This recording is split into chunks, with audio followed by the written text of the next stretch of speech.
RCF.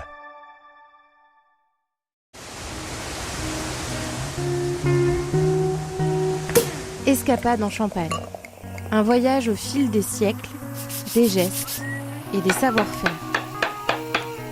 Christopher Faustent.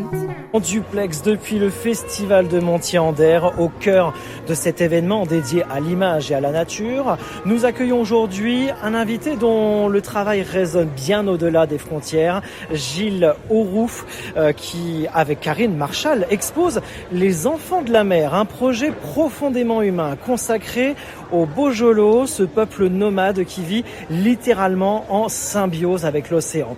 À travers leur image, ils nous invitent à découvrir un monde fragile, authentique et bouleversant. Et c'est avec plaisir de prendre ces quelques minutes aujourd'hui. Bonjour Gilles Aurouf. Bonjour. Merci d'être avec nous. Alors vous êtes là tout au long du week-end jusqu'à dimanche soir en partageant le quotidien des Bojolo. Qu'est-ce qui vous a le plus profondément touché dans leur manière de vivre, de transmettre ou même d'aimer la mer ? C'est un peuple qui vit uniquement de la mer, c'est-à-dire que c'est pas des cultivateurs, c'est pas des éleveurs, ils ont vraiment que la mer comme ressource. Et comme vous l'imaginez, c'est un mode de vie qui est extrêmement difficile.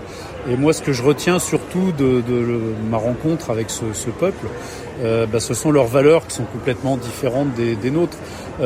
Par exemple, la compétition, ils savent pas ce que c'est, ils sont uniquement dans la collaboration, avec une communauté qui est très très forte, un très fort sentiment d'entraide, et c'est ça qui leur permet d'affronter le milieu difficile et de survivre dans cet environnement très très hostile. Parlez-nous de vous et de Karine justement, cette aventure que vous vivez ensemble. Écoutez, ce qu'on a voulu, c'est un regard croisé, c'est-à-dire que moi, par essence, je suis plutôt photographe sous-marin. Karine est plutôt photographe humaniste, et on a voulu associer nos deux compétences pour ramener ce témoignage qui est donc un regard croisé sur le peuple Bajau. Une rencontre, un regard, un moment avec un enfant ou une famille Bajau vous a-t-il particulièrement marqué ou changé votre propre regard sur la vie ? C'est leur mode de vie qui est plutôt incroyable. Et moi, en tant que plongeur, ce qui m'a marqué, c'est leur aisance sous l'eau. C'est-à-dire que quand on les voit pêcher, chasser sous la surface, on assiste à une espèce de ballet subaquatique complètement improbable. Ils ont des compétences en apnée qui sont juste hors du commun. Ils arrivent à tenir facilement 7-8 minutes sous l'eau. Et voilà, c'est juste magique d'avoir le privilège de pouvoir assister à ça.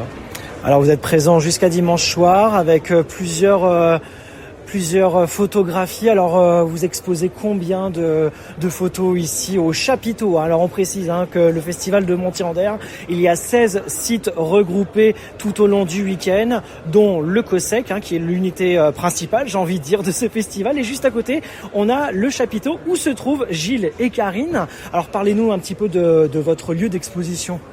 Donc ce lieu d'exposition, on a à peu près 35 photos qui sont exposés et qui retracent de manière assez exhaustive le mode de vie des Bajau, à la fois leur habitat avec quelques portraits, les femmes aussi qui pêchent, on a documenté leur mode de pêche, les enfants, les hommes qui eux sont plutôt en pêche sous-marine. Voilà, c'est un petit condensé de la vie des Bajau. Évidemment, on n'a pas la place de tout exposer là, mais on a un livre qui va beaucoup plus loin et qui permet aussi de montrer plus de choses et de documenter un peu plus en profondeur ce mode de vie incroyable.